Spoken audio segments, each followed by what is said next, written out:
Para eles, você é só um louco. Que nem eu. Precisam de você agora. Quando não for útil, vão expulsar você, como a um leproso. A moral deles, a honra, é uma piada ruim. Se esquecem, é o primeiro sinal de problema. As pessoas são tão boas quanto o mundo permite. Eu vou mostrar, quando tudo acabar, essas tais pessoas civilizadas vão comer umas às outras. Nós não podemos deixar os escravos pensarem, porque se eles pensarem, eles não vão ser mais escravos nossos. Você sabia disso? Saudações a todos os inscritos e visitantes do canal Despertar de Consciência. Chegamos à parte 5 desta série, né? Vamos aí mostrar um pouco mais das adulterações do livro Bíblia. E para quem diz que não viu nenhuma adulteração, é que provavelmente não conferiu os textos. A desonestidade intelectual foi aplicada naquele que está assistindo. E que grande parte das pessoas já vai julgando um vídeo pela capa, vai adiantando o vídeo, não lê nenhuma descrição, né? Nem parar para poder me ouvir sobre o que eu estou falando, é uma investigação, né? Etc. E por aí vai. Muito bem, na parte 5, durante esses dias que se passou, né? Eu lembrei de uma frase. E desta frase, são palavras ditas, que foram ditas por um bispo muito famoso, né? Não vou dizer o nome dele, né? Mas ele disse numa noite assim, né? Não deixe os escravos pensarem. Porque se os escravos pensarem, eles vão deixar de ser nossos escravos. Que escravos são esses, né, gente? O sistema religioso, os irmãos, né? Os cristãos, os evangélicos, os católicos em geral. E o sistema religioso acaba aqui pensando por eles, frequentando escola bíblica dominical, escola sabatina, revistinha, etc, né? E quem ousar pensar dentro do sistema religioso já é taxado de herege, satanista, ateu, etc, né? E praticamente eu também sou vítima disso aí, né? Porque as pessoas acabam me taxando, né? De várias coisas, porque eu deixei de ser escravo do sistema, né? Porque o escravo aqui começou a pensar. O escravo aqui começou a denunciar o sistema, né? Através aqui do YouTube, né? Através de vídeos, de assuntos, de temas. E um desses temas aí é as contradições e adulterações do livro Bíblia, ok? Então você pode perceber, quando alguém luta contra pessoas que pensam, é porque essas pessoas que lutam contra os que pensam não estão pensando, né? É igual aquela alegoria da caverna de Platão, né? A gente pensou, está fora da caverna. E aqueles que não pensam estão presos na caverna, ali nas ilusões e reflexões feitas na parede, né? É assim mesmo, né? Mas antes da gente iniciar nosso vídeo, eu lhe convido, você que não é inscrito neste canal, se inscreva no canal, você que não é inscrito, deixe o seu like, deixe o seu comentário, compartilhe. E solta a vinhetinha.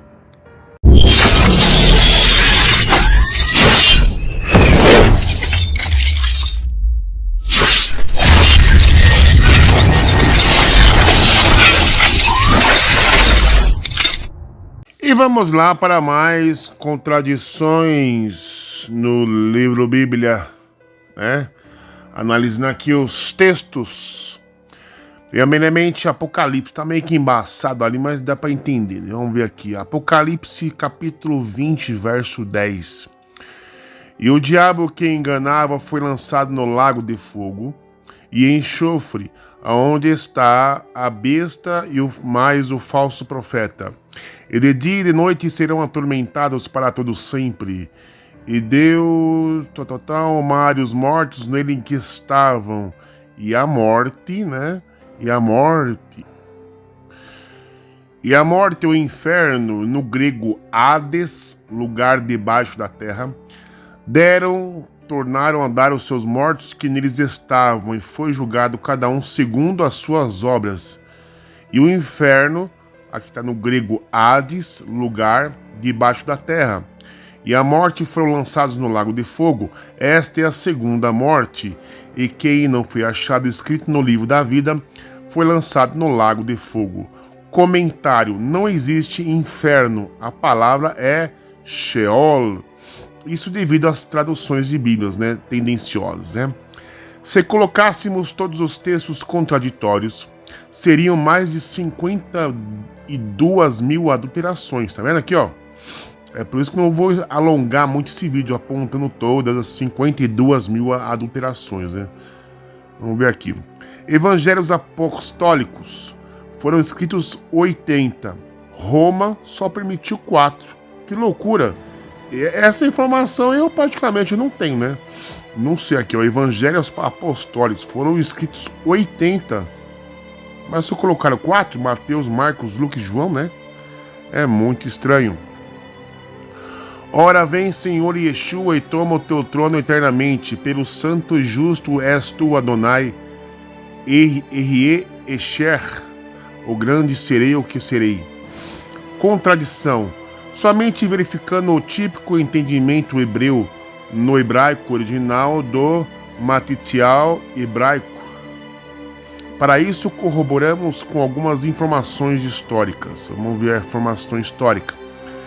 Eusébio, um dos primeiros pais da fé, nos informa que o Matitiá hebraico se conservara na biblioteca de Cesareia de Filipos e no seu tempo, aí pelo começo do século II. Um polêmico tratado judaico chamado Even Bohan, em 1385 da Era Comum, o autor Shem Tov Ben usou manuscritos hebraicos de Matitiá e recopilou todas as suas traduções. Este Mateus é conhecido como Mateus de Shem Tov e está disponível na Mercer University Press em Macon, Georgia, ISBN na Century Publishing de Califórnia. Pois bem, no Mateus de Shem Tov, assim como comenta o erudito hebraísta Moshe Yosef Koniskovitz, no versículo 3, diz algo totalmente diferente no hebraico, Lamar al-Kisher Moshe.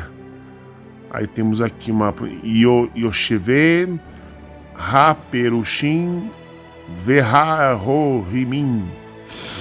Temos aqui a transliteração do inglês, a tradução literal no hebraico clássico, isto é, antes da Massoreta, seria Lamar a-Kisher Moshe. A Cátedra de Moisés, Yoshev Ha-Perushim, Veha-Roshim, essa pronúncia. A Cátedra dos Fariseus e Sábios, Vehal Kol Asher Yomen Lahem. Fazei tudo o que eles lhes dizem, guardai e fazei, porém, suas ordenanças e atos não os façais, porque eles dizem que são de Moisés, mas não observam o que disse Moisés. Adulteração e contradição. Neste texto, Shaul Talmidim aconselha os gentios não guardar a Torá. Atos capítulo 21, verso 25. Todavia, quanto aos que creem dos Goim, já nos havemos escrito e achado por bem que tudo isso observe, e além disso se guardem do que se sacrifica aos terafins, e do sangue, e do sufocado, e da imoralidade sexual, isto é, não se envolvam com isso, né? Outra contradição, Isaías 23, 12, 37, 22, 47, 1 e 62, 5. Dificuldades nessa passagem. Conforme muitos observam, a palavra hebraica traduzida para virgem neste versículo é alma, que é traduzida de forma mais exata simplesmente como um jovem mulher. Então essa palavra virgem não existe. A palavra hebraica betulá significa virgem. No livro de Isaías, betulá aparece 4 vezes. Aqui temos a referência, sempre dando o sentido de jovem mulher. Portanto, o autor deste livro conhecia a palavra alma e seu significado. Na tradução da Bíblia de New American Standard Translation, todas as outras ocorrências de alma são traduzidas simplesmente como moça, menina, donzela, a saber, Gênesis 24:43, Êxodo 2:8 e Salmo 68:25, né? Bíblia hebraica Peshita, né? Meio tendencioso, Sabrit Hadashah. Mas vamos ver onde tem aqui a tal adulteração, né? Dus mente, a Santa Torá diz que não. Dus não mente, está lá em Números 23:19. Contradizendo a Torá, o Novo Testamento diz que, mesmo concordando com isso, Tito 1:2 diz que Deus pessoalmente faz alguém acreditar na mentira. Oh my God! Para ser destruído, segundo a Tessalonicenses capítulo 2, 11 e 12, o judaísmo, no entanto, ensina que o Eterno não tem prazer sequer na morte do ímpio, não induz o pecador ao erro. Ezequiel 18:23 e Salmo 25, verso 8. O mandamento do Eterno são um jugo insuportável? A Torá diz que não. Deuteronômio 30:11. Contradizendo a Torá, e assim mesmo o livro do Novo Testamento diz que sim, e é um jugo pesado os mandamentos do Torá, no caso Atos 15, 5, 10. Não são pesados, diz outro trecho, em João 5:3, onde há uma retificação, os mandamentos de Deus não são pesados. Rapaz do céu! Contradições de uns escritos, palavras e condutas de um autor do Novo Testamento. Em 2 Timóteo 3,16 está dito: toda a escritura é inspirada por Deus. No entanto, o apóstolo Paulo, que escreveu essas palavras, disse que também escreveu ideias pessoais, sem inspiração divina. Aqui no caso é 1 Coríntios 7:2, 12, 25, 40 e 2 Coríntios 8, 10, 11 e 17. Ninguém é justificado pela lei, afirma Paulo em Gálatas 2:16 e 3:11. Mas, revendo seu ponto de vista, ele afirma, pelo contrário, que as pessoas são justificadas pela obediência da lei. Romanos 2:13. Como consta em Torá, em Devarim 6:25. Paulo sempre se postava contrário à salvação e à justificação pelas obras. Efésios 2:8 e 9, com Romanos 3:20, Gálatas 3:11. Mas deixou escapar esta declaração: Deus recompensa cada um segundo as suas obras. Romanos 2:6. Não explicou, porém, como as obras não servem para a salvação, mas servem para o recebimento da recompensa. Quem fala pelo Espírito Santo não amaldiçoa a Yeshua, escreveu Paulo em 1 Coríntios 12:3. Mas o mesmo Paulo, dizendo que estava falando pelo Espírito, diz que Jesus é maldito. Gálatas 3:13. Dá uma olhada vocês aí que estão analisando aí, ó. Paulo chama que Jesus é maldito. Segundo Paulo, a circuncisão é proveitosa para todas as coisas. Romanos 3:1 ao 2. E a pregava, no caso Gálatas 5:11. Mas ainda segundo Paulo, a circuncisão não serve para nada. 1 Coríntios 7:19 com Gálatas 6:15. E mesmo assim, circuncidou Timóteo, entre aspas, por causa dos judeus. Está lá em Atos 16:3. Paulo disse que se procurasse agradar a homens, não agradaria a Cristo. Gálatas 1:10. Mas depois Paulo disse que estava agradando a todos os homens para salvá-los. 1 Coríntios 10:33. Paulo disse que todas as coisas são puras para os puros. Tito 1:15. Mas Paulo esqueceu-se de dizer que há coisas impuras, que os puros não devem tocar, e corrigiu isso em 2 Coríntios 6:17. Paulo disse que Deus não rejeitou o seu povo, os judeus, Romanos 11:1 e 2, mas aborrecido com os judeus porque não aceitaram suas apostasias para crerem em outro Deus. Torá, Devarim 13:6, 11, escreveu que sobre os judeus veio a ira definitivamente, ou seja, foram rejeitados. 1 Tessalonicenses capítulo 3, verso 16. Paulo escreveu que a fé não acaba com a obrigação de obedecer os preceitos da lei divina, no caso Romanos 3:31, e que ele mesmo tinha prazer na lei do Eterno, Romanos 7:22, mas assegura que a lei induz a pessoa a pecar, Romanos 7, do 5 ao 10. Paulo foi portador de uma carta dos apóstolos, da qual constava que era proibido os gentios comerem comida sacrificada a ídolos. Atos 15, 22 ao 29. Depois, desobedecendo a essa decisão, Paulo diz que os gentios poderiam comer coisas sacrificadas aos ídolos. Rapaz do céu! Pois os ídolos não valem nada. Nesse caso, apenas os gentios não deveriam indagar se a comida tinha sido sacrificada a ídolo, embora toda a carne em Corinto fosse sacrificada aos deuses.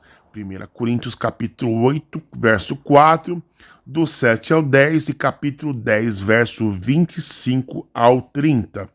O Espírito Santo, segundo os missionários, é uma pessoa divina, que apareceu no batismo de Jesus em forma de ave, ou de uma pomba, Mateus 1,16 e João 1,32.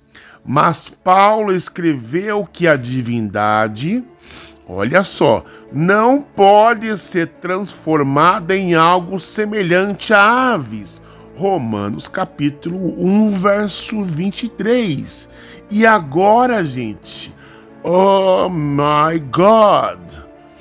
Paulo ensinava que as obras não salvam, só a fé, Efésios 2, 8 e 9. No entanto, Tiago o contesta, dizendo que a fé sem obras não salva e está morta. Tiago 2, 14 ao 26. Como é que os cristãos agora vão lidar com tamanha contradição de Paulo, gente? Eu confesso a vocês que estão me acompanhando nessa análise dessas contradições, eu estou escandalizado, viu, cara? Rapaz, Paulo é o herege dos hereges. Algum cristão sincero poderia encarar Paulo como, entre aspas, inspirado por Deus, ao escrever essas blasfêmias, por assim dizer, né? Eu vou até ter coragem agora de conferir algumas referências bíblicas apresentadas aqui para não falar que é um emissário cristiano que está inventando, né? Vou pegar uma delas aqui, ó. Toda a escritura é inspirada por Deus, né? Vamos ver, é o que Paulo fala aqui, né? Mas peraí. Ele diz também que escreveu ideias pessoais sem inspiração divina. Então, a Bíblia não é toda inspirada por Deus, né? E se a Bíblia não é inspirada por Deus, porque Paulo escreveu ideias pessoais sem inspiração divina, aqui ó, sem inspiração. E aqui tem os textos bíblicos aqui, ó. Vamos conferir eles aqui. 1 Coríntios 7:6. Tá aí, ó. 1 Coríntios 7:6. Entretanto, prego isso como concessão e não como mandamento. Xiii. Aí, ó, 1 Coríntios 7:12. a todos os demais, eu particularmente, não o Senhor. Vos digo, se algum irmão tem mulher descrente, e esta se dispõe a viver com ele, não se divorcie dela. Quer dizer, uma opinião pessoal de Paulo. Essa passagem que não foi inspirada por Deus, né? Por quê? Não o Senhor, tá vendo? 1 Coríntios 7, 25. Solteiros ou casados, consagrem-se. Quanto aos solteiros, não tem um mandamento específico do Senhor, não tem uma inspiração divina do Senhor. Dou, no entanto, meu parecer, como um homem que, pela misericórdia do Senhor, tem vivido em fidelidade. Xiii. Agora, 1 Coríntios 7, 40. Entretanto, segundo me parece melhor, uma coisa pessoal, ela será mais feliz se permanecer viúva. E nisso penso também estar em acordo com o Espírito de Deus. Não é inspiração divina, é opinião pessoal. 2 Coríntios capítulo 8, verso 10. Portanto, esse é o meu conselho, não é o conselho do Senhor. Convém que façais vossas contribuições, já que desde o ano passado foste os primeiros, não somente a contribuir, mas também a sugerir esse plano de cooperação. Quer dizer, aqui não tem inspiração divina não, gente. 2 Coríntios 11, 16, 17. Fracos na carne, fortes em Cristo. Afirmo uma vez mais que ninguém me considere louco, mas, se assim pensais, recebei-me como quem acolhe um fraco de juízo, pois assim, ao menos, terei algo de que me orgulhar. Ao declarar este orgulho, não estou fazendo segundo o Senhor. Ele está confessando que estas palavras não são do Senhor, mas são dele próprio.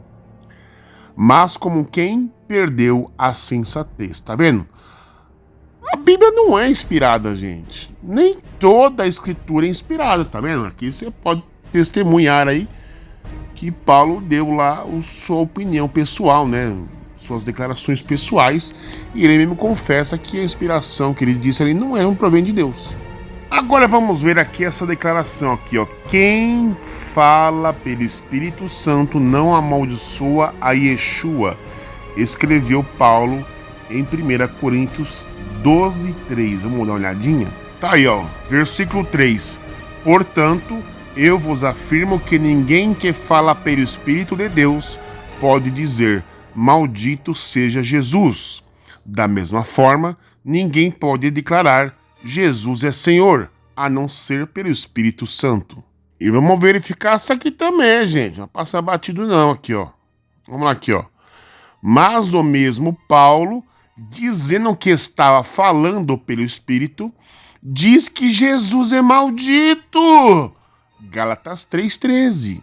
Livro de Gálatas, capítulo 3, verso 13. Foi Cristo quem nos redimiu da maldição da lei, quando a si próprio se tornou maldição em nosso lugar. Pois, como está escrito, maldito todo aquele que for pendurado no madeiro. Tá vendo? Paulo chama Cristo Jesus de maldito. A si próprio se tornou maldição em nosso lugar. Jesus é maldito. Pois é, gente. Chegamos aí a mais um final de um capítulo, de uma série. E a conclusão que eu, particularmente, eu chego, né? É que o apóstolo Paulo, ele tem sido o responsável, né? As cartas de Paulo, né? É responsável pelas piores heresias existentes no meio cristão. O apóstolo Paulo é o responsável pela confusão, pela essa Babilônia de confusão religiosa, de conflitos de que você tá certo ou eu tô errado. as pessoas têm um costume aí de defender Paulo, mais Paulo do que o próprio Jesus. Eles citam lá um trecho de Paulo, mas esquece que em outra carta Paulo se contradiz com o mesmo assunto. Rapaz do céu, quando vocês vão tomar vergonha na cara, gente? Vão começar a defender Jesus aí, vocês que são cristãos, parem de defender esse herege desse Paulo. Chamando Jesus de maldito, blasfemando contra o Espírito Santo. Você que sempre acreditou que a Bíblia é inerrante palavra de Deus, é inspirada, que toda a Escritura é inspirada por Deus, sendo que o próprio Paulo dizendo coisas pessoais, de próprio punho, não inspirada por Deus, então é contradição. Toma vergonha na cara, gente. Para de defender esse vagabundo, esse Paulo. Mas não vai ficar por isso mesmo, não. Vamos para a parte 6, que nós vamos pegar mais contradições. Não só na Brit Hadashat, no Novo Testamento, mas também no Antigo Testamento cristão.